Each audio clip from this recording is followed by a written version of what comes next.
evening. It's 7:30 something, and that means it must be time for this load of bum gravy, and great, I'm sure you're all delighted.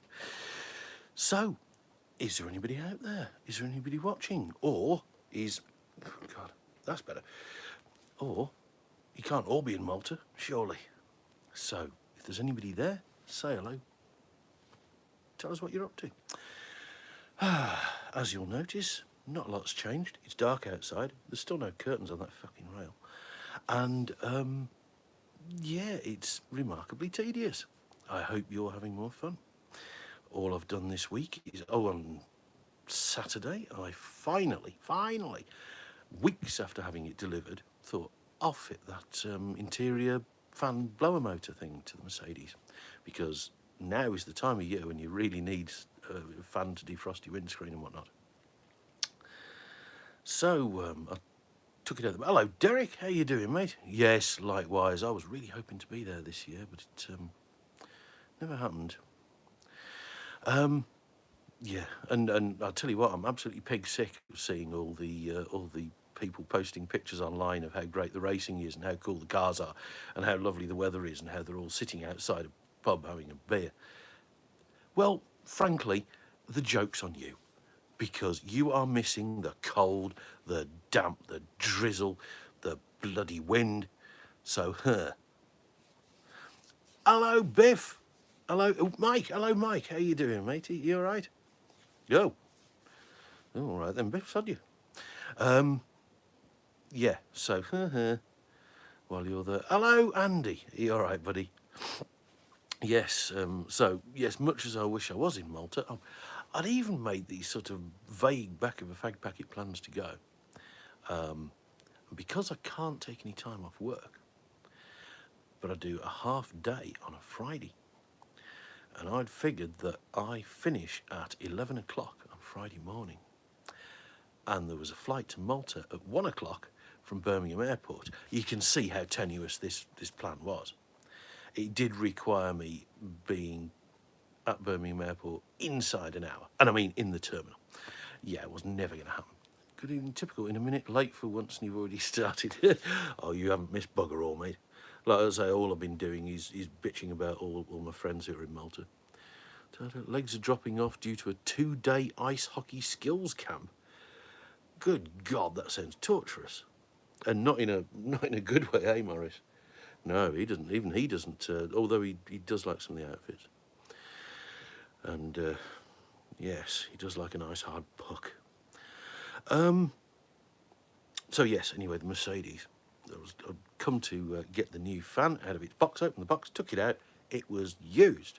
Not only was it used, it was damaged, and it was actually more fucked than the one I was trying to replace. And you know when you get something mail order and it's new old stock, so you kind of expect it, but there's like 8 pieces of tape holding down the lid of the box, one on top of the other. So it's clearly been out and returned 7 times.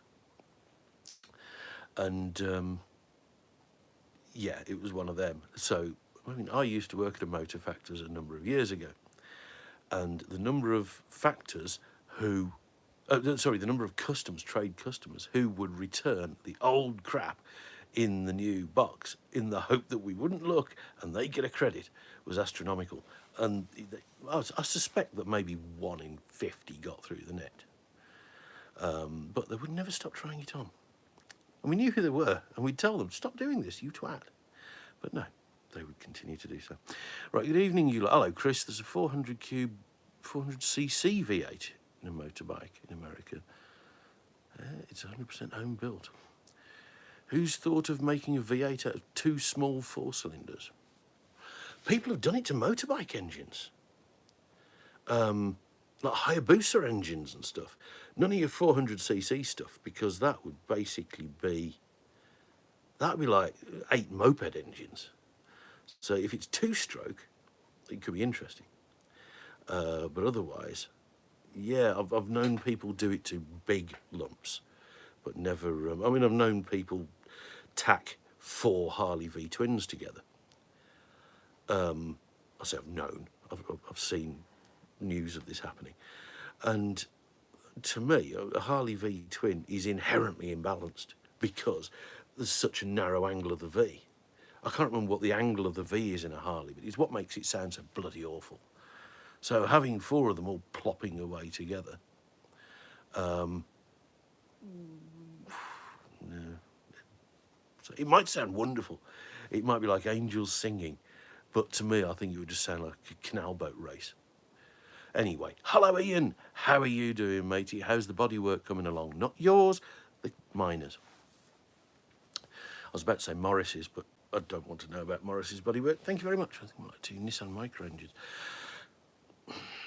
The amount of engineering it would take to custom build a crankshaft for that purpose.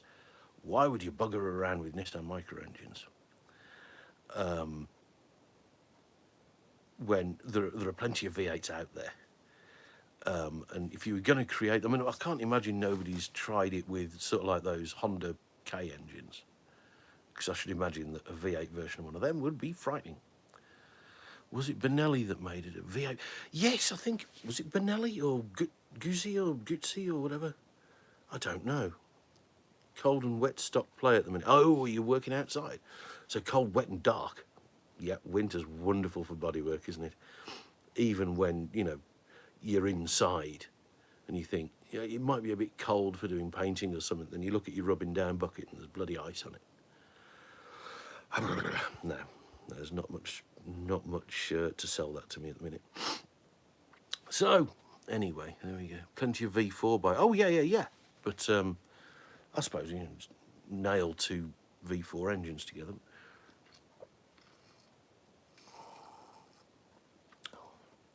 I think it's back in the day.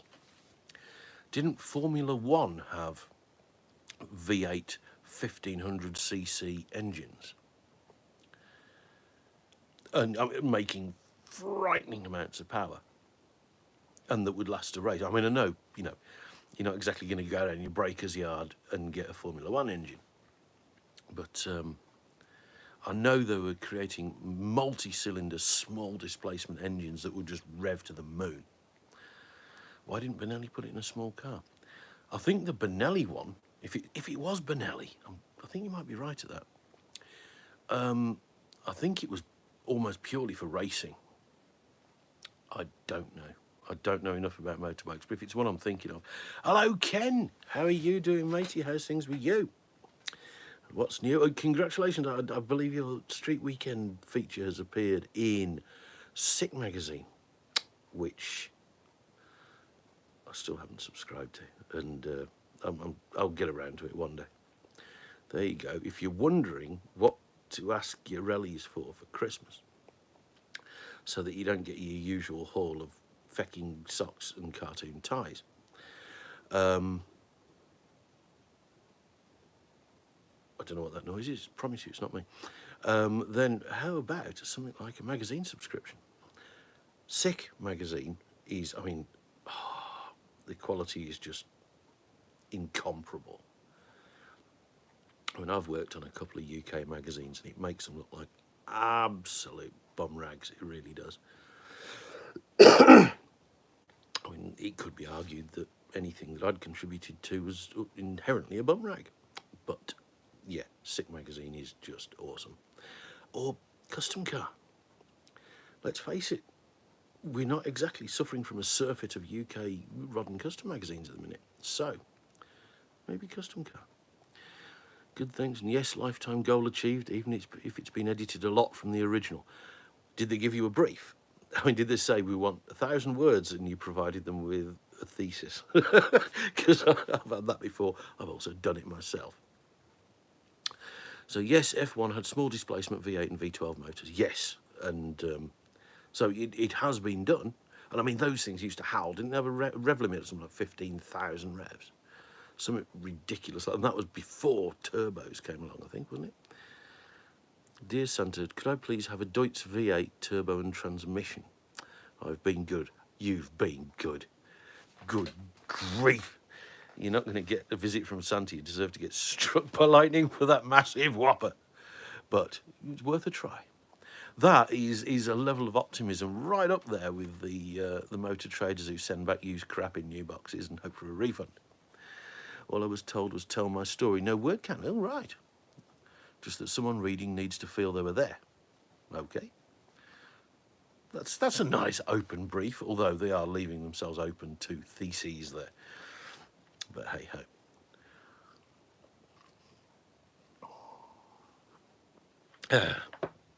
So back to the Mercedes, which still has no fan.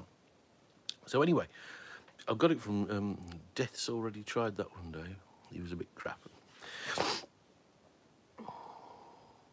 Yes. I'm Death. I said. So anyway, I got this mail order from. I went on GSF, German, Swedish, French. I went on their website, and they had this fan motor, and it said you can go and pick it up in branch, or we'll deliver it to you free of charge. I thought, well, double bargain. So it was delivered to me. So when it turned up and it was clearly used, I thought, right, I'm going to return it to the branch. So I returned it to my local branch. And, oh, there's some real good lightning on the Malta live feed. Oh, right. Oh, I didn't watch the live feed. But, you know, the camera has frozen on my laptop. Has it frozen on anybody else's laptop? I think it might be your laptop, mate. However, let's see if anybody else says the same thing. So, took it back to the branch, who said, yeah, that's clearly used. And they came up with the same story of, it's obviously been sent out to someone who's sent us their old one back for a refund. And I said, well, can I have another one then? And they said, well, the thing is, because you got it through the mail order department, you bought it online and got it mail order, that's a whole different department to the branches. So we can send it back to you, and when they, for you, and when they get it back, they'll issue you a refund. Okay. And then you can buy a new one from us today. Okay, then I'll do that. Right. So this right, it'll be this much. I thought, well, that's £2 more than I paid for that bloody one. But anyway, right. When will it be there? Tomorrow. Great. Following day, went down there. Where's my new fan? Oh, don't know. Look around. I thought, oh, here we bloody go. And then they found it. Great. They put it on the desk. There's your new fan. Open the box. It was broken. There's a really flimsy plastic housing on the outside of the fan motor, and it's broken. And they're like, oh no, well, diddly dee. He said, because it's old stock, they said, because, you know, the car's 25, 26, 27 years old. That's the last. These are the last. The one you've already returned, and this one are the last two in the system. We can get you another one from another brand, but it'll be 2 days and it'll cost you another £20. I thought, you bastards, you failed me twice and you want me to pay the difference. Okay. And I ended up saying, look, I'll take this new one that's broken. I'll try and take the plastic housing off my old one, put it onto this one and fit it. And they went, okay then. I said, thank you very much, and left and sat in the car and thought, they've just sold me damaged goods at full price and I've just thanked them for it. Yeah. The Deutz V8 is a monster big truck diesel, isn't it? Turbo diesel, even. JB Weld and banging. And we were talking flimsy plastic. The JB Weld would be several hundred times stronger than the plastic it was gluing.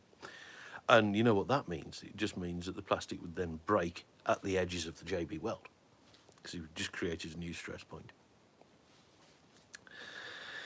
So, there we go. That's all that's happened this week, basically, is I've been touching my toes for a new fan motor. Oh, and I also bought a second-hand wiper linkage and bracket for the same car. Isn't it a rock and roll lifestyle I lead? Talking of rock and roll lifestyles, there we go, because I can't go to Malta. On Saturday, I am going to see Cy Cranston, who I mean, I've always liked the Duelers. The Duelers I thought were wonderful.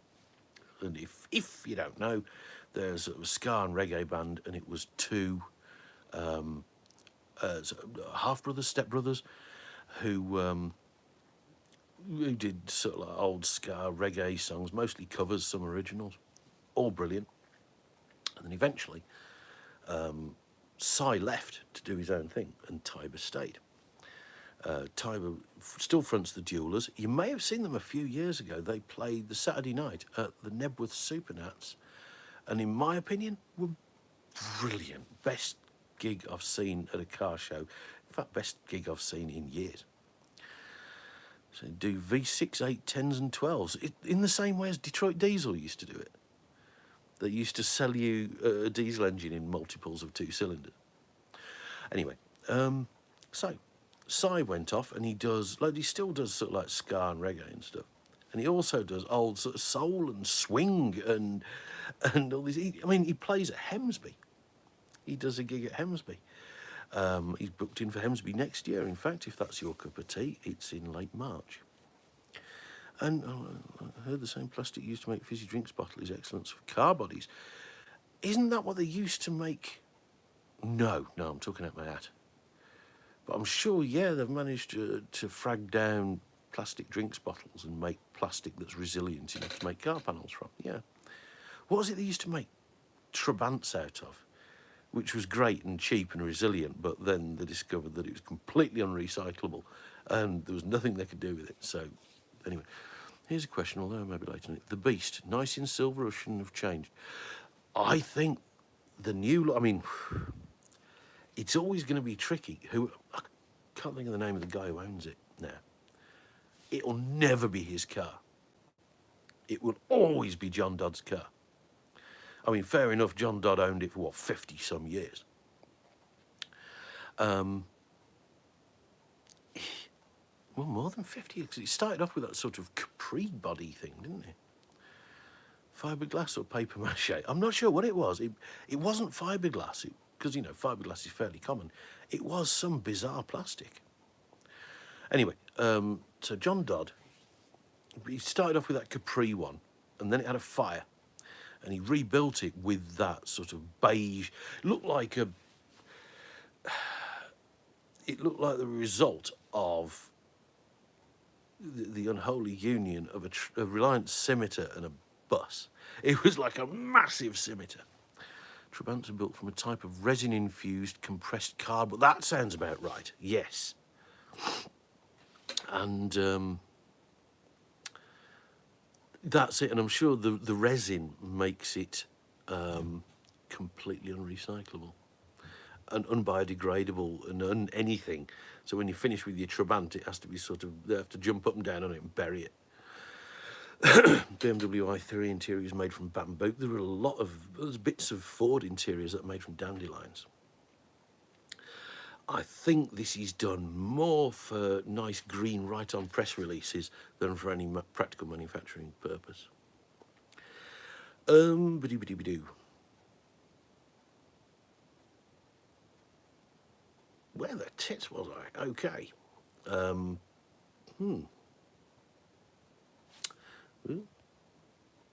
Yes, John Dodd, who had built and owned that car for years until his sad passing, which must be coming up on 2 years. 2 years? No, surely. Yeah, it is. I mean, it was. I don't think it was. It was not pretty. However, it was, like you say, it was impressive. Driving that around, it's like, bloody hell, that's groovy. And I'm sure I remember in an early feature on the thing, he said he's still kind of struggling with the motor, which purposely vulgar. I think possibly, but what he said. However, I'm very pretty. Yeah, I'm not sure the story behind the styling, but I mean, everybody goes on about how, what was the other one with 6 wheels, 4 at the front? The Panther 6, wasn't it? And I'm not sure what motor that had. Did that not have something like a Cadillac Eldorado or an Olds Toronado front-wheel drive setup bolted in the back, driving the back wheels? Anyway, Yeah, everybody keeps going on about how Rolls-Royce tried to sue him for putting the grill on the car. That's Thunderbird's Lady P car. Yeah, not a million miles away. Yeah, I mean, if you look at the Panther 6, you can just tell that whoever designed it had watched a lot of Jerry What's-his-name cartoon. Anyway, the Rolls-Royce apparently sued him for putting the Rolls-Royce grill on the car. No, they didn't. I believe, the story goes, I believe they sued him because the car was registered as a Rolls-Royce. Because it had a Rolls-Royce engine and was based around the oh yeah, Wolf-Rayce Sonic, yes, of course, still around I believe, but hidden away for years. Because it was back in the day and the DVLA were a lot easier with matters like this. He registered because the only thing that wasn't scratch built really was the engine and whatnot. He registered it as a Rolls-Royce. That's what they saw their arse about. The one I'm thinking of was Rolls-Royce Merlin V12 powered blue, purple and gold.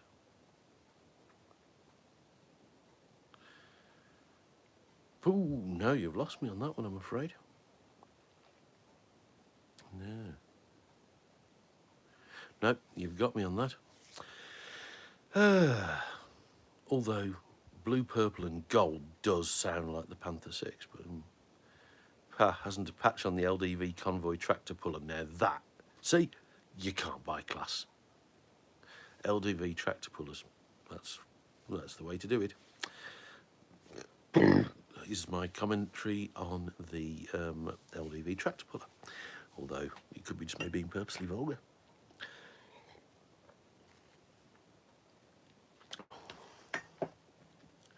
So, apparently some well-to-dos were asking Rolls about their new model and they didn't have a new model, it was the Beast. Oh yeah, regarding the question that you asked ages ago, I think it looks fantastic in that new colour scheme. However, the thing is, it doesn't matter what colour they paint it. They could paint it up like a canal barge. It'll always be John Dodd's car. And I believe, I'm sure Paul mentioned that the guy who bought it is a friend of the family. So it is to be hoped. I mean, ergo, so, but by that I mean, he's not going to try and even pretend it's his build. He owns the car in the same way that another Jerry owns Revenge. It'll always be, he's merely the custodian of that vehicle. It's got that much, the history behind it has its own momentum. Consequently, it will not be his vehicle. He will merely own it. I think he just boshed a convoy body onto a wagon chassis and put obscenely large tyres on it. Sounds like my kind of engineering. Yes, fine tuning with a progressively larger and larger hammers and chrome stacks. Well, of course, and why not? Just down the road from me, there's a H-Reg, as in circa 1990, Volkswagen LT35. I don't know whether it's a flatbed or a tipper, but... And I keep seeing it floating about. And every time I think, what in the hell is that? Oh, it's that Volkswagen again. Because he fitted a bloody great stack to it. Matte black stack that looks like a yard-long cherry bomb. And it sounds awesome. It really does. Well, it doesn't. It sounds like a bloody big diesel huffing through. It sounds like an American semi. It gives me a bit of a semi, actually, but yeah, then I realised, oh, it's that bloody Volkswagen again. However, it's very, very clean for a 30-odd-year-old car. 4 at the back and a roadster. So 2 at the front, 4 at the back. Okay. It's hideously beautiful. Now that's me. May 1977 Hot Car magazine. Yeah, okay. No, it's not ringing a bell, but 4 at the back, and it was a roadster. No, but yeah, the 4 wheels at the front, off the top of my head, somebody's already said Lady Penelope's car. Yeah, Panther 6, Wolf Race Sonic. Yeah, that's pretty much it. And that Tyrrell, that Formula One car that never quite took off.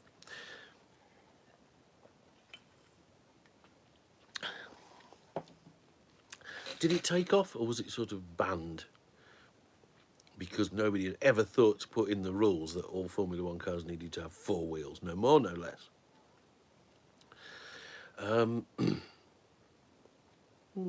Anyway, there we go. Is it any diesel 6-pot sounds epic through a straight pipe? LT35, did they have a 6-pot? Did they have a 5? I could be wrong on that one. Talking of Merlin-sized engines, Brian Lones did a really good vid on YouTube about the massively chopped Ford with the American version of the Merlin and the 4-engine car he tried to build. Oh, right, okay. Is this just some bonkers geezer who builds mad stuff? Apparently exploding flying Bentleys. Exploding flying Bentleys. Have we run out of missiles now, or what? Okay, right. What the hell is a flying Bentley? I didn't know they made them. Remember a Street Machine covered car with a Capri front half, XJ6 back half with 6 wheels? Yes! That had twin wheels at the back, didn't it? Was it Capri front, XJ6 rear? And it was a pickup as well. They'd bodged 2 cars together and turned the back half car into a pickup. Oh, shit. And he says, not so much 4-pot. Hence my Artigo's lack of stack. Okay, it used to be a 6-wheel F1 stock. Yeah, that's the one. It was that Tyrrell. I'm sure it was a Tyrrell. The Ford chop car was in Dongal. It's the 4-engine thing is somewhere else and proper crate. Oh, never ran. Okay.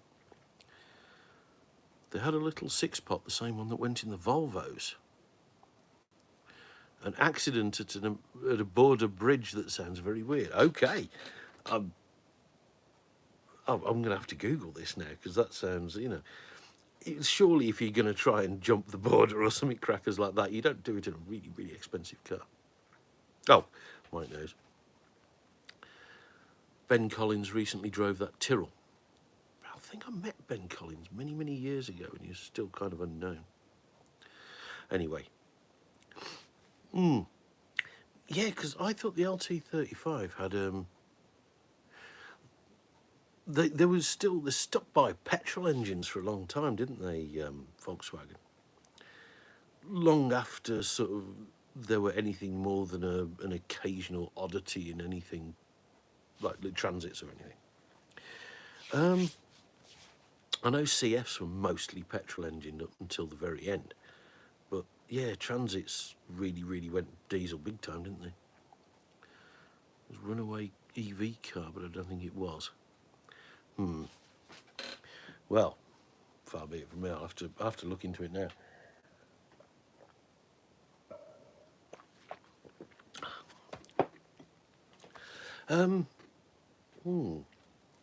Oops, excuse me. Not the Tyrrell, but a Formula One stock car. I vaguely remember that 6-wheel stock car. Not that I ever saw it live or anything, but I remember. Yeah, that sounds like another one that somebody built before they changed the rules because they didn't think they needed a rule saying 4 wheels only. Tyrrell F1 car was discontinued due to Ferrari getting the regs changed and greasing the palm. Yes, they stopped producing the necessary small diameter front tyres. Well, golly gosh, anybody would think that Formula One was getting all political. And that was what, 50 years ago? It was a wee turbo 6, but they were notorious for being a bit pap. And didn't people used to take the piss out of the Porsche 924 because it basically used the same engine as a Volkswagen LT35 truck? A 4-cylinder petrol or 5-cylinder petrol, I don't know. Were there any really ugly customs?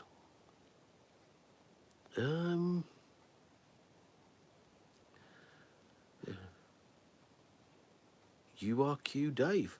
Good evening. I don't know who you are, I'm afraid, sorry.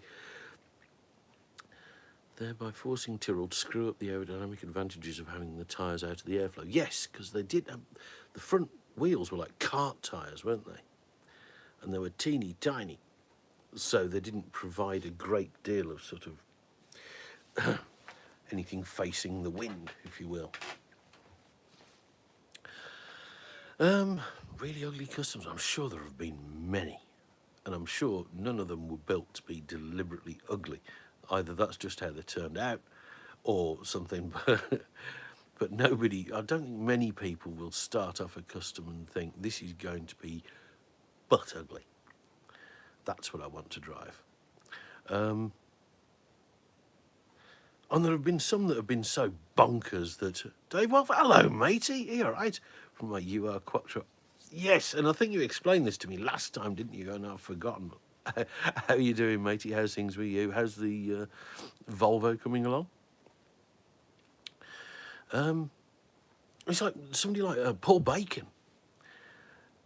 Some of his creations, especially the ones on like taxi chassis, I wouldn't describe any of them as pretty, but I wouldn't say they were ugly. They're just odd. Although they qualified third on its debut Grand Prix.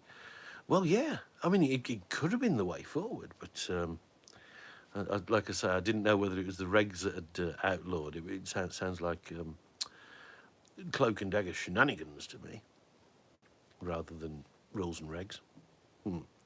Good job we don't have that sort of thing going on anymore, isn't it?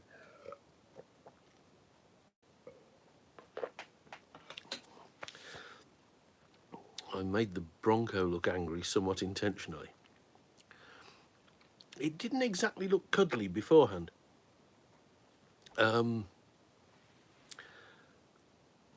However, yes, I also remember it sounding quite angry. But there we go.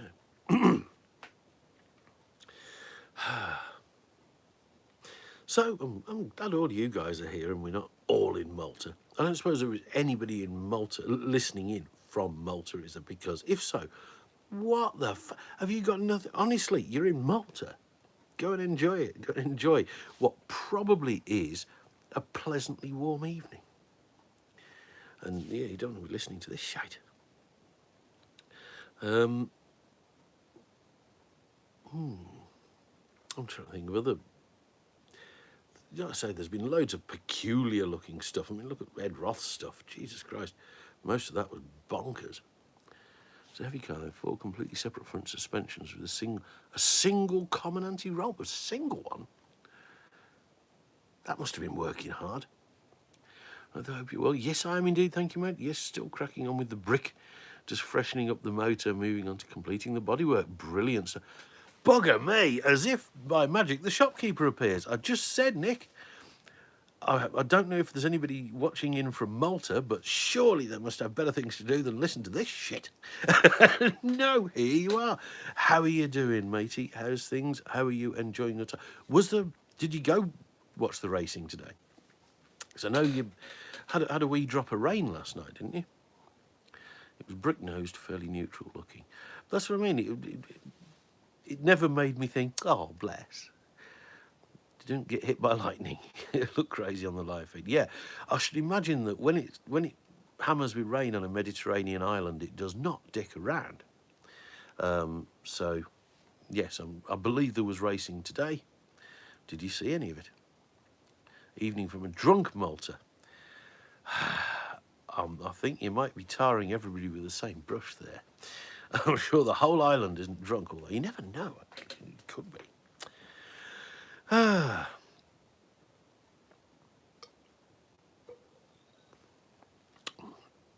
This is a 50% orange juice and 50% lemonade. That's how rock and roll my evening's getting. And yes, like I was saying earlier, I really did fancy coming to join you in Malta. I was going to come down there tomorrow afternoon. But then, no, that didn't happen.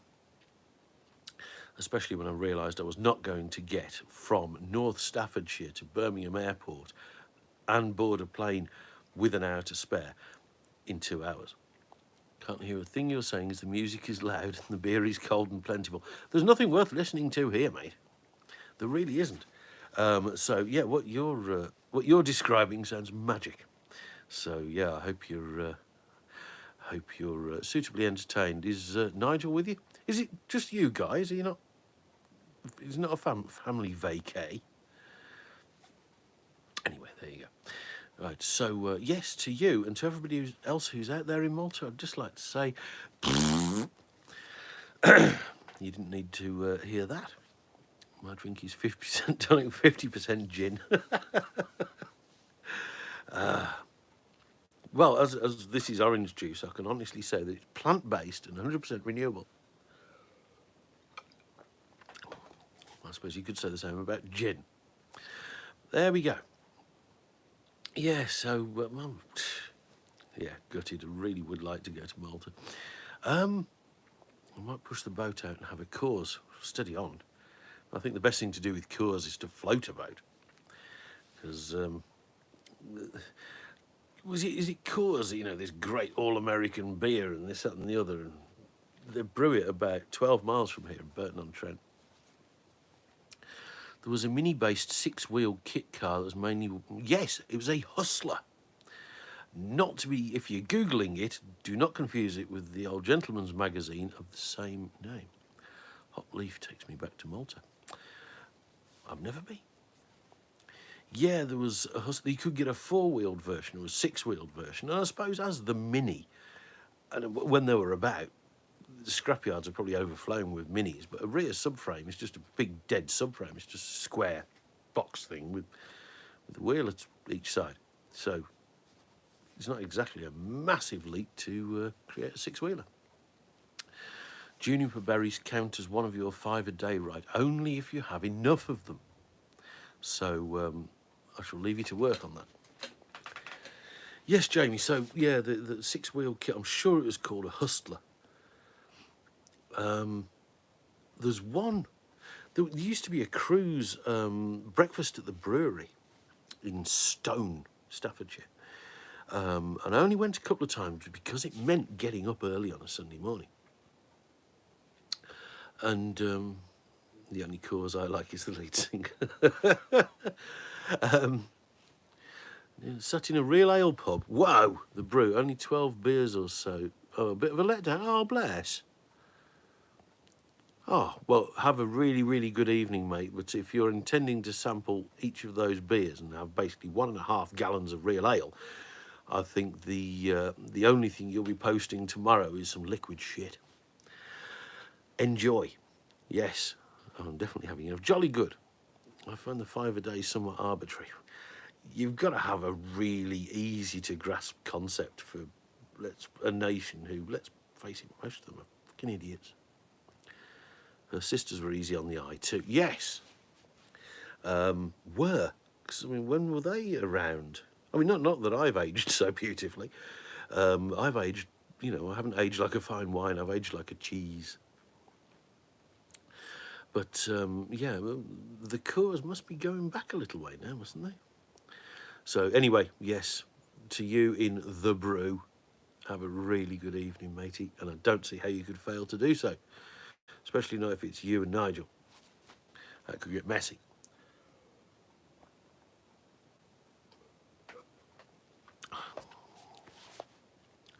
Mid to late 90s.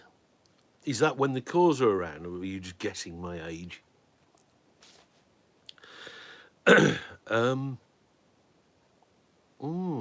So, even so, mind you, I was at a birthday do last Saturday in the Wensleydale Brewery. Awfully nice place. And somebody held a party in a brewery and invited you. That's not an invitation, that's a challenge. Already on the second time round. Oh, Jesus, the wives have left Nigel and myself without adult supervision. Oh, shit. Did they mistake this pub for some sort of husband creche? Oh, Jesus.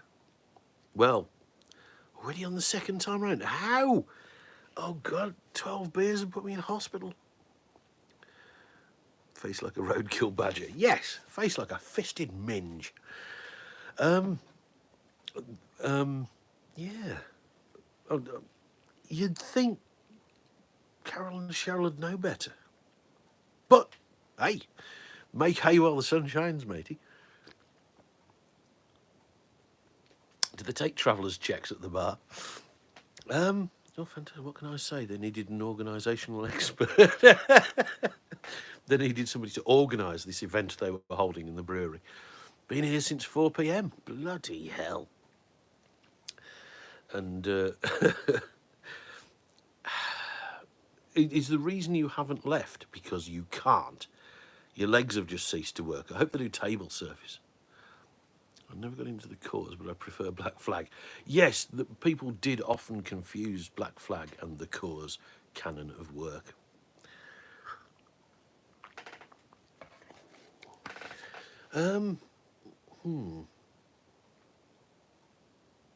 So yeah, no.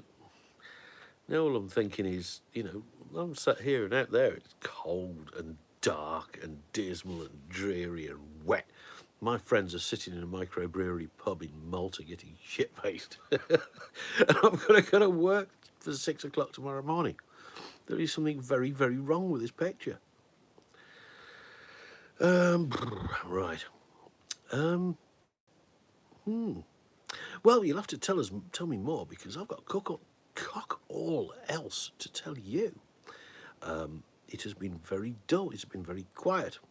I did send out the email blast on Monday, most of which was about awards ceremonies. So yeah, we went along to the Street Eliminator one a couple of Saturdays ago. It was the British Drag Racing Hall of Fame gala last Saturday. Is that it? Is there any more to come? Oh, what did I read about earlier? Yes, the darkness plays havoc with your sense of time. Oh, it's miserable. And like I say, my shift until Christmas is 6 a.m. till 3 p.m, which means I drive to work in the dark. I come home and it's dark, and I do not see fecking sunlight until the nights draw back out again. It is miserable. And I've completely forgotten what I was talking about. I was getting angry about something, but I can't remember what it was. I'd like to get into the cause. Well, not Jim Core. I didn't pay that much attention to them when they were current. They just sounded like a 90s version of the Nolan sisters to me. But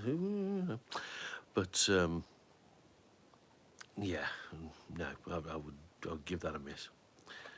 What the hell was I getting angry about just now? It can't have been that important because I've forgotten.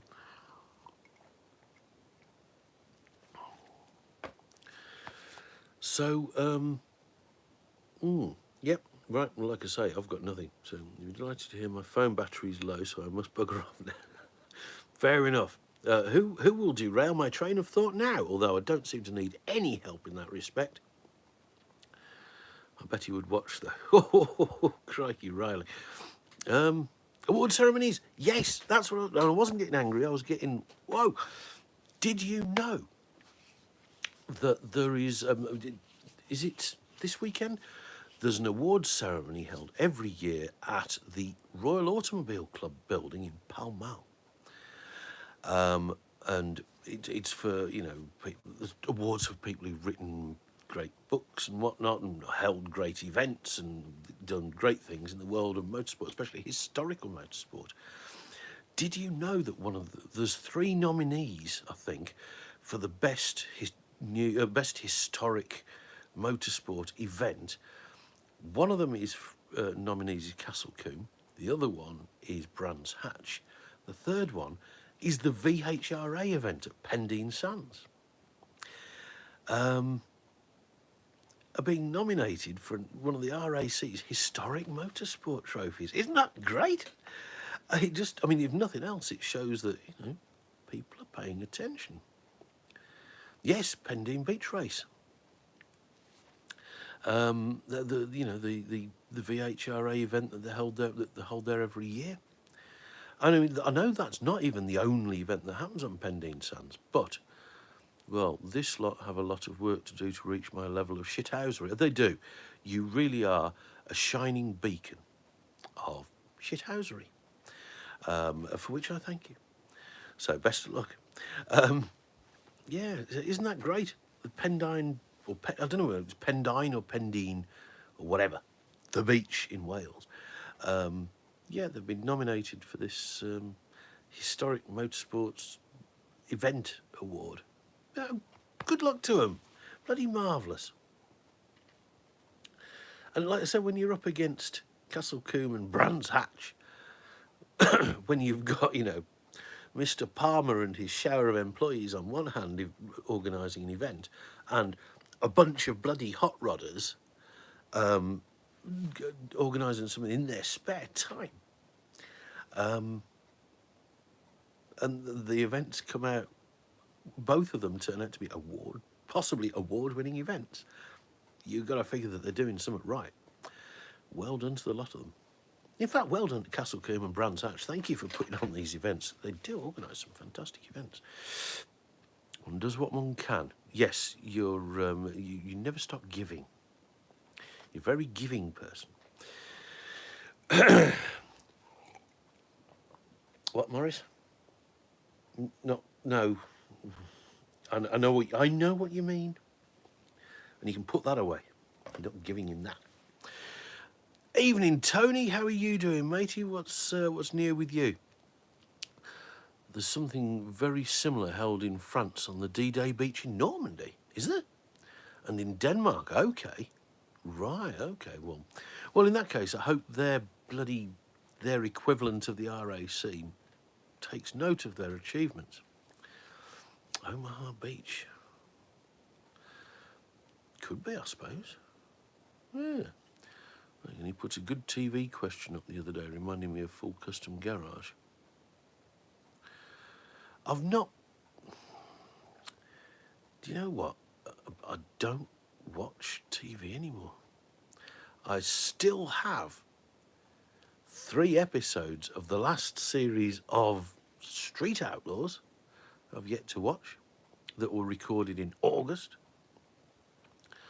Other than that, I don't really watch TV anymore, and I don't watch YouTube because I would find that it would, like I say, it would be a rabbit hole, and once I go down there, there's no coming back.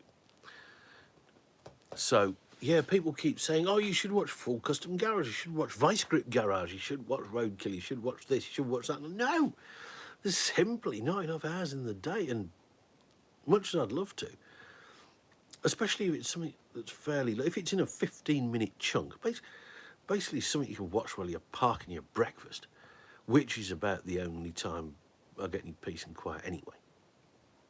And it ain't happening. And even then, upon those occasions when I'm enthroned, I prefer to read a book. Like I say, if it's peace and quiet I'm seeking, I don't wish to add noise. You wouldn't have time to procrastinate if you watch YouTube. Exactly, unless there's a channel that provides you with new excuses for watching YouTube instead of doing any work, in which case that might be useful. But no, I'd rather read a book. If anybody's interested, my current Cack Hatch tome is the literary classic Farewell to Arms by Ernest Hemingway. And if you haven't read it, don't bother. I can't say I'm that struck on it, but there we go.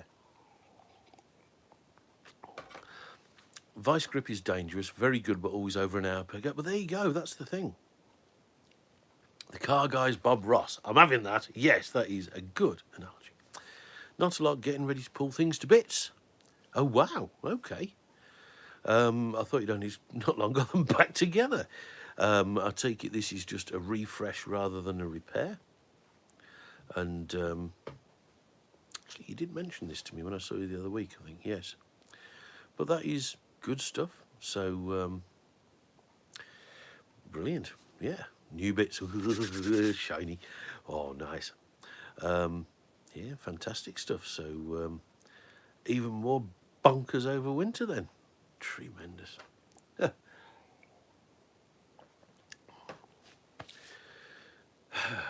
Like I say, my new bits begin and end with a heater blower motor for my Mercedes, which turned out to be an old bit.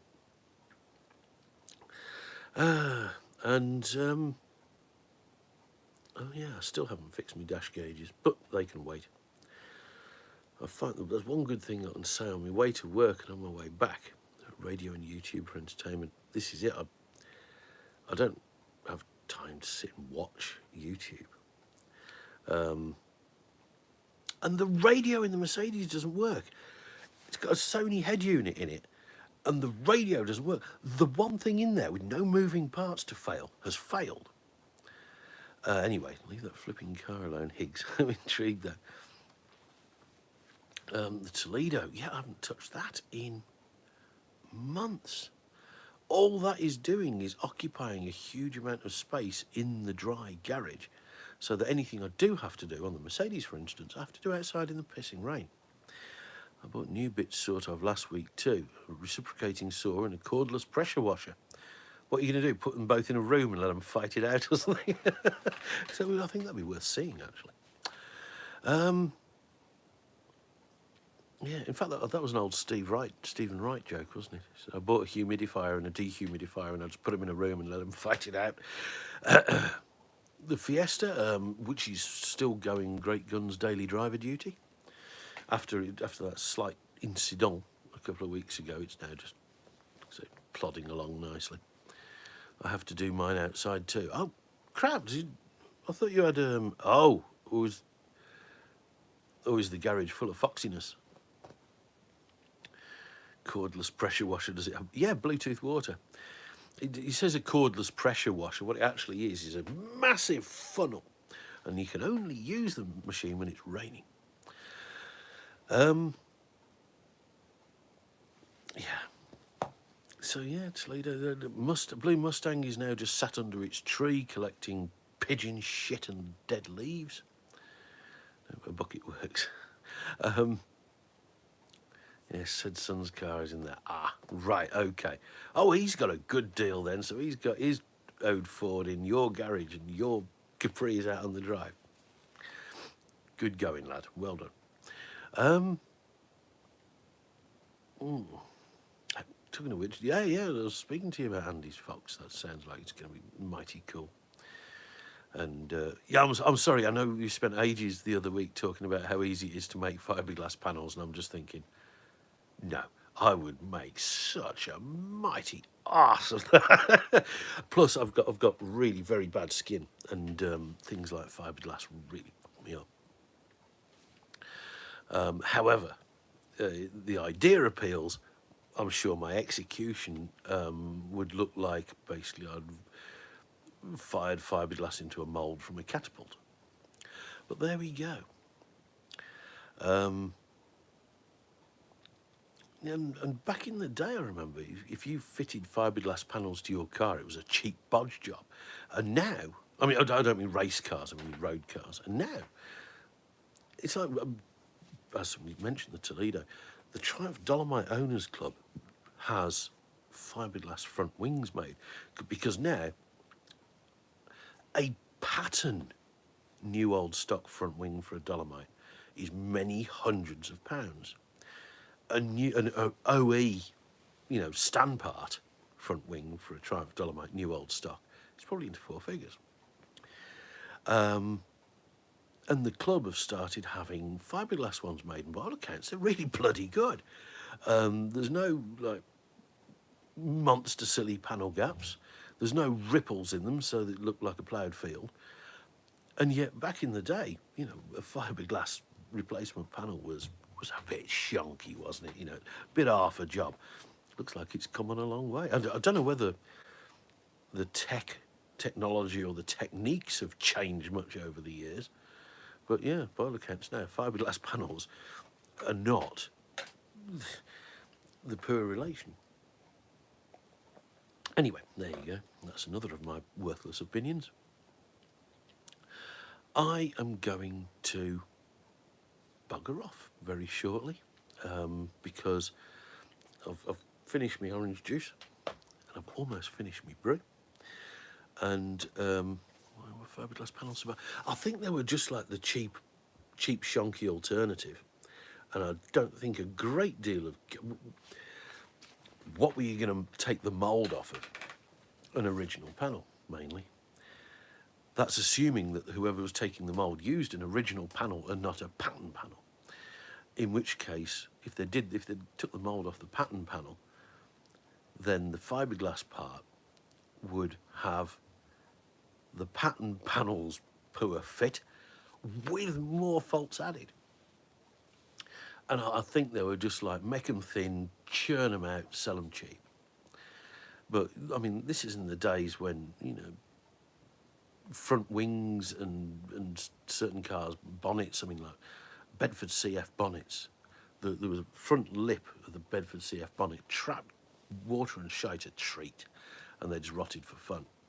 Mini Clubman bonnets were the same. I had a Mini Clubman, and it had rotted all across the front edge of the bonnet lip, where it sort of folded over and met the inner frame, and it all rotted out. And one day I was driving along, and I don't know if you've ever been in a car where the bonnet's blown open. That's what happened to me. Suddenly driving along in the dark, between it was coming out of Tamworth on the A51, suddenly bosh, and couldn't see a damn thing, stopped. I thought, bonnet's blown open, bastard. No, the bonnet skin had blown open. The frame was still securely latched to the car. Brand new Morris Minor. Yeah, that's it. I've just, a couple of weeks ago, I picked up a rear Morris Minor fiberglass wing for my mate Womble. And yeah, you have to cut the bolt holes in the rear light and the wiring holes for the rear lights and that yourself. And yeah, that was it. They just used to punt them out cheap. So if you had fiberglass panels, it generally meant that you couldn't find a decent replacement panel in the scrapyard, so you'd have to go for option B. But yeah. And now you look at all these race cars, lovely fibre, lovely glassing work, carbon fibre and whatnot, and you think, my God, it's come a long way. Talking fiberglass, so a really nice South African imported scimitar.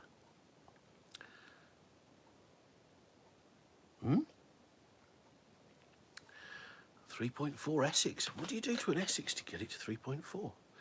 You certainly can't bore it 400cc, but cool, sounds cool.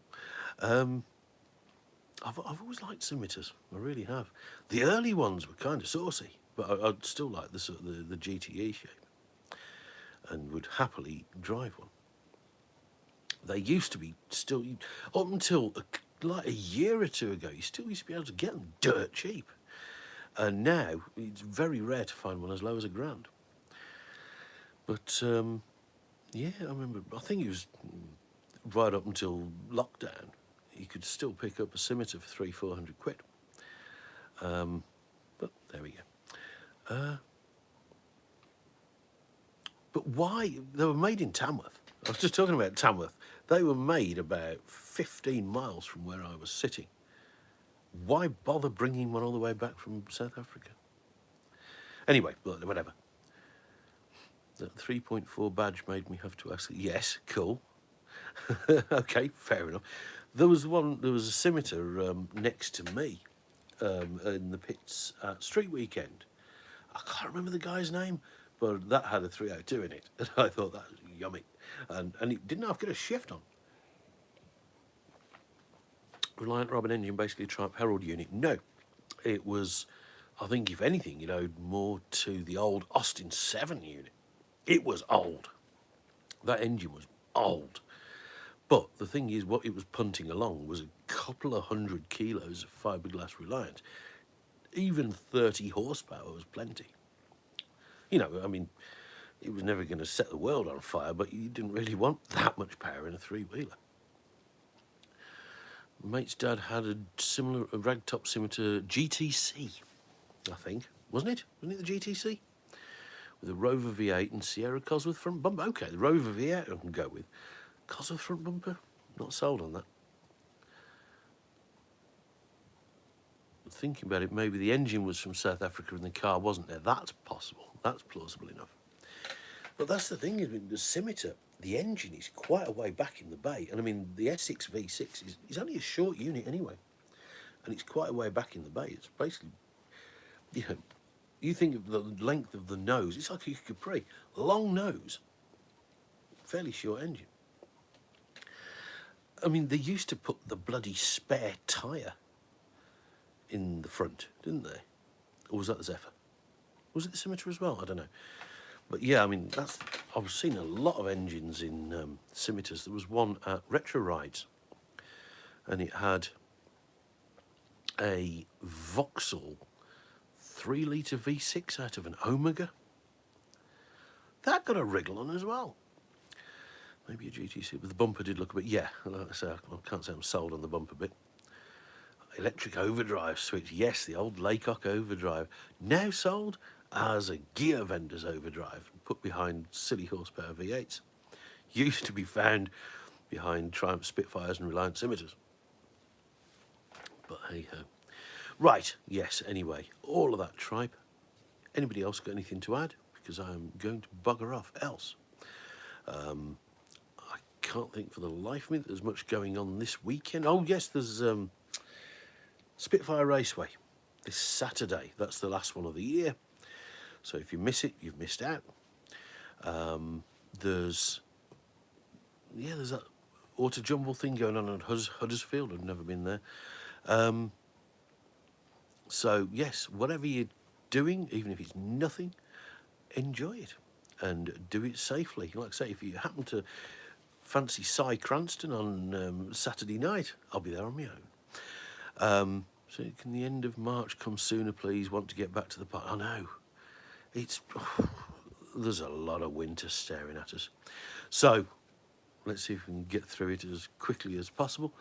Thank you all for coming along. I shall probably speak to you the same time next week, where I'll have much the same shite to talk, to try and fill some time, because I haven't done any work on any cars. So I'm relying on you guys for that. Thank you very, very much, everybody. Nighty night. See you next time. Have a great weekend. Bye-bye.